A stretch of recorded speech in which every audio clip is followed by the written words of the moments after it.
Today, we're going to talk about trauma, survival, and also the unseen wounds that tend to linger long after violence stops. Thank you for watching the Educator Seat podcast. My name is Kendall Peacock. I am your host. I am in the Educator Seat. Let's begin.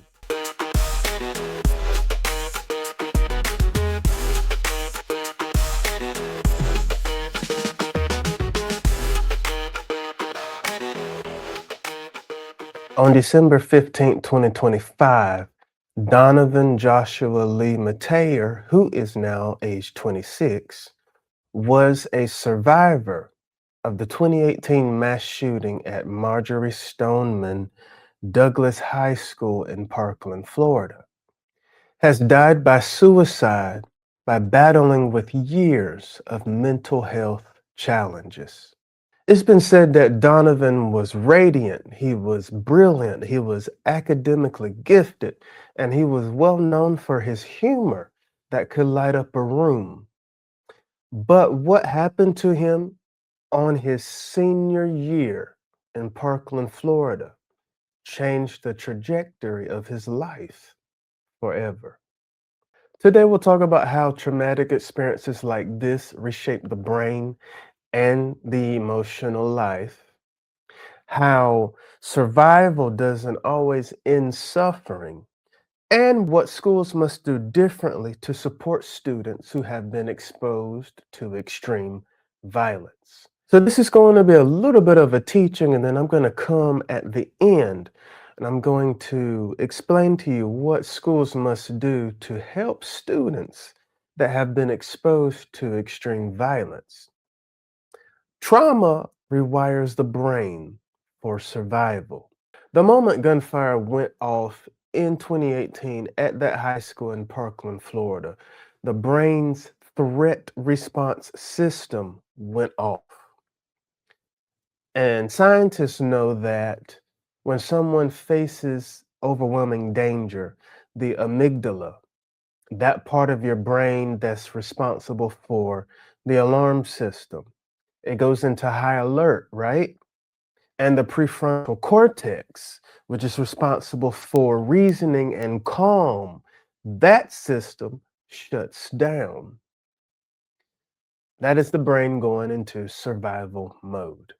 Trauma of this magnitude can create long-lasting neural changes where the nervous system stays biased towards danger long after the actual event. And for some survivors, the world feels chronically unsafe instead of simply stressful. Chronically unsafe instead of simply stressful.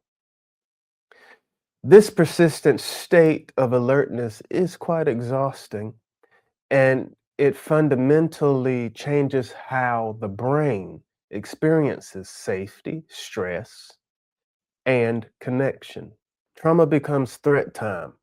It's not just a memory, but it's a body experience. You guys heard of the book, The Body Keeps the Score? That's what this is in this instance. Triggers, loud noises, crowded spaces, sudden movements, all of that can activate the nervous system as if the danger has just happened right then. And I know about this because my sister, who was in the military, who she's out now, she suffers from PTSD because of being in the military, and any loud noise, large crowd of people can set her off. So I understand this part about the triggers. And when the nervous system constantly signals threat, the brain can interpret that state as permanent. It makes it feel like it's permanent, right? This contributes to hopelessness, which is a core factor in suicidal thinking. The emotional weight of losing dreams. For Donovan, who was a senior at that time, this shooting happened. It was a pivotal life moment for him. And most students, they dream of going to college. They dream of their career, their freedom, and their future at that point in their life. After the shooting, Donovan began his struggle, his downward spiral. His dreams of attending college and pursuing computer science began to fade. He ended up going to the hospital multiple times for mental health reasons. And at one point in time, he was deemed unable to buy a firearm due to that level of those complications and severe episodes. So, for many people that have survived um, catastrophic, horrendous, violent events like this, trauma not only becomes a part of their life, it interrupts how they live their life. It interrupts how they plan their life. So this is a very serious thing for people like Donovan. It's very serious. You have chronic mental health struggles. In the years that followed, Donovan was diagnosed with schizophrenia and he engaged in treatment with a private psychiatrist at a community clinic. For those that don't understand what schizophrenia is a complex condition involving disruption in thinking, mood regulation, perception, and emotional resilience. Trauma and mental health conditions often interact in a compounding way where each makes the other harder to manage. Donovan made progress. He earned an IT certificate and started working at Office Depot, where he had earned a promotion while being there.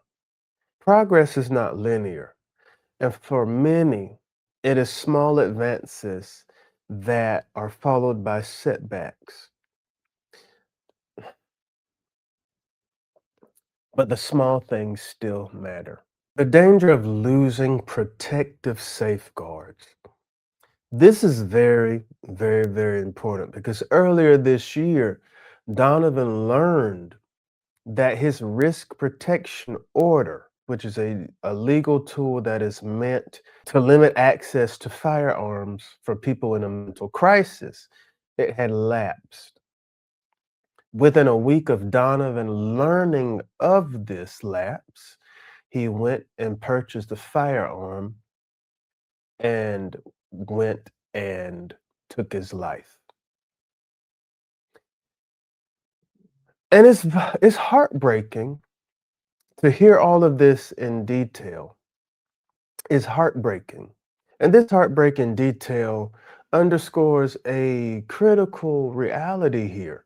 Having access to firearms and other weapons, it dramatically increases the risk of harming not only yourself, but harming others. And it is one reason why having these protective orders in place and the continuity of care are so important as well as, those that are in mental crisis to continually see a counselor, see a therapist, get the help that you need so that you can have a better life experience, even though you have endured such a traumatic event.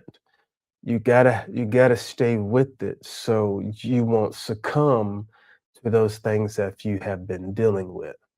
Now, this is our school focused prevention segment. I want to discuss some ways that schools can work with students, to find a way to prevent and help, with these traumatic events that occur. So, the first thing, schools must understand that trauma is ongoing, it's not a one time event. Students exposed to extreme extreme violence may appear to function normally at first because the nervous system masks distress. But years later, subtle wounds can deepen and resurface, just as this happened to Donovan. The second thing is this: a trauma informed school system recognizes emotional dysregulation, academic changes, and social withdrawal as warning signs, not misbehavior. Educators should be trained to identify when a student is struggling beneath the surface. Absolutely. That's how you know that you have a good school. When you pay attention to what's not being said, when you're paying attention to the pattern of the student and you really hone in on that, that is how you know you're in a good school. That is how you know you're really aiming to help the student. When you see all of those things that someone who is not trained can see. The third thing, schools should provide long-term support resources, not just initial counseling like most schools do after an event like this happens. You know, this means ongoing therapeutic services, peer support groups, nervous system regulation practices, consistent check-ins throughout adolescence, a strong support system, and therapeutic continuity helps prevent trauma from becoming isolation. The fourth thing here, suicide prevention in schools must include means reduction education, helping students, helping families, communities understand risk associated with access to lethal methods and promoting policies to keep students safe. This could involve community partnerships with, local mental health agencies, law enforcement, public health agencies, all working together. And the final thing, schools must teach coping skills based in emotional regulation and cognitive resilience, not just academics. Students need tools to understand and articulate internal distress, not just hide it. Donovan's family said that his passing is a heartbreaking reminder of mental health and how it's plaguing our youth and has lasting effects on the brain and the mind of individuals in our communities. And we must think that, survival is not the end of the story here. Trauma can stay alive. Trauma can stay alive in the brain, the nervous system, and the emotional life long after the violent event occurred. And suicide can often feel like it's the only way out. It's the only way to escape. It's the only way to get rid of the pain, not necessarily the desire to die. The brain, under chronic distress, narrows its field of possibilities. And now, if you or someone you know is struggling or hearing this story resonates with your pain, please reach out to your local suicide hotline that is here in the United States. You can call or text 988 if you are dealing with suicidal thoughts or you just want someone to talk to because you're in a mental health crisis. It's important that you care for yourself. Trauma deserves care, and hope deserves a chance. Thank you for tuning in to the Educator Seat podcast. I am your host, Kendall Peacock. Until the next episode, peace.